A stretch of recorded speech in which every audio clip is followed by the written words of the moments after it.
नमस्कार सर्वांना, मी आहे अर्पिता आणि माझ्या कुकिंग ब्लॉगमध्ये तुम्हा सर्वांचं स्वागत आहे.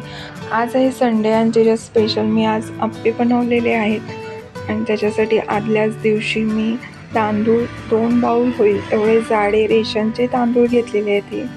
हे रेशनच्या तांदळामुळे इडली, आप्पे, डोसा हे खूप चांगले बनतात. त्याच्यासाठी हा असा जाडा तांदूळ असतो, तो मार्केटमध्ये अवेलेबल मिळतो. तो तुम्ही घेऊ शकता जर रेशनचा तांदूळ तुम्हाला मिळाला नाही तर. आणि ते अर्धी वाटी होईल एवढा हरभरा डाळ ही स्वच्छ धुवून ह्याच्यामध्ये घालणार आहे भिजत. अर्धी वाटी होईल एवढी हरभरा डाळ आहे. त्यानंतर उडदाची डाळ ही अर्धी वाटी घेतलेली आहे. मसूर डाळ, मूग डाळ ही सुद्धा तुम्ही पाव वाटी घातलात तरी चालेल. आप्पे खूप छान टेस्टी होतात. सगळ्या डाळी मिक्स करून केली की आप्पे टेस्टी बनतात. आपण आप्प्यामध्ये बॅटर तयार करताना भाज्यासुद्धा घालून आप्पे बनवू शकतो. आता इथं आपले 8 तास भिजत घातल्यानंतर तांदूळ आणि डाळ चांगले फुललेले आहेत आणि हे मिक्सरला मी असे बारीक करून घेणार आहे. चांगलं पीठ तयार करून घ्यायचं आहे. एकदम पेस्ट फुल बारीक करायचं आहे आणि किंचित थोडंसं पाणी घालूनच बारीक करायचं आहे. जे डाळ आणि तांदूळला जे पाणी घेतलं होतं त्याच पाण्यामध्ये मी हे सगळं बारीक करणार आहे, डाळ आणि तांदूळ. आणि आपल्याला 2 पळी होईल एवढंच डाळ आणि तांदूळ मिक्सरला लावायचं आहे पहिला, नाहीतर मिक्सरला लोड येऊ शकतो. मिक्सर गरम होतो, त्यामुळे आपण काळजी घ्यायची. आपल्याला असे 2 पळी होईल एवढंच डाळ तांदूळ घालून ही चांगली पेस्ट करून घ्यायची आहे. आता सर्व मी डाळ आणि तांदूळ ही अशीच पेस्ट बारीक करून घेणार आहे आणि 8 तास भिजत घातलेलं आहे. रात्री भिजत घातल्यानंतर ही सकाळी 8 तासानंतर पाहू शकता एकदम छान फुगलेलं आहे पीठ. एकदम जाळी पण दिसायला लागली पिठाला, एकदम चांगलं फुगलेलं आहे डाळ आणि हरभरा डाळ आणि उडदाच्या डाळीमुळे. आणि आता ह्याच्यामध्ये थोडंसं पाणी घालणार आहे.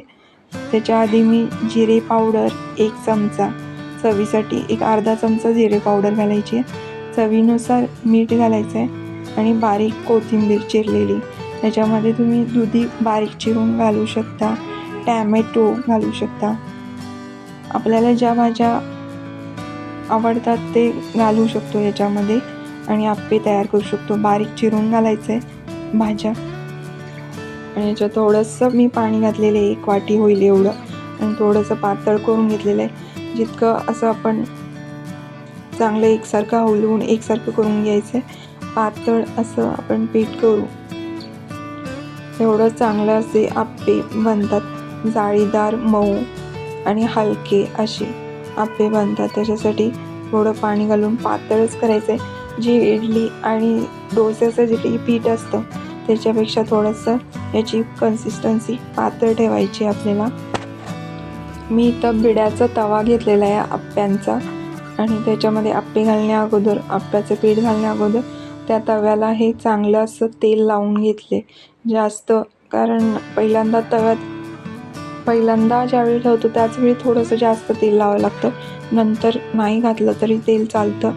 इझिली आपल्याला आप्पे बनतात त्याच्यामध्ये. मी सुरुवातीला हे असा तवा चांगला तापू द्यायचा आहे, तेल याच्यामधलं तापू द्यायचं आहे आणि त्याच्यानंतरच आपण आता एकेका आप्प्यांच्या ह्याच्यामध्ये तव्यामध्ये मी एक आप्प्याचं पीठ मी असं फुल काठापर्यंत भरून हे करणार आहे. चांगले फुगून टम्म होतात आप्पे.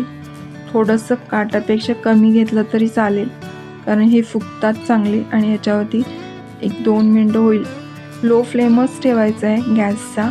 2 मिनटं होईल एवढं वाफवल्यानंतर आता हे आप्पे हे फुगलेले आहेत चांगले. आणि आता हे पलटी मारायचे आहेत, पलटून घ्यायचे आहेत असे एक आप्पे, म्हणजे दुसरी साईड ही भाजून निघते.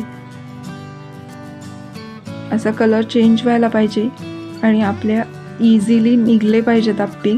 त्यानंतरच आपले हे आप्पे तयार झालेले आहेत ओळखायचं.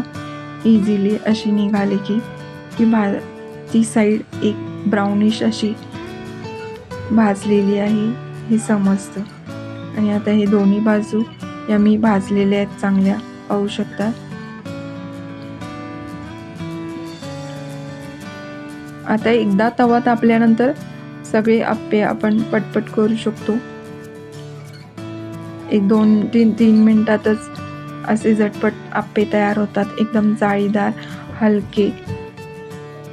हा माझा व्लॉग तुम्हाला कसा वाटला हे नक्की कमेंट करून सांगा मला.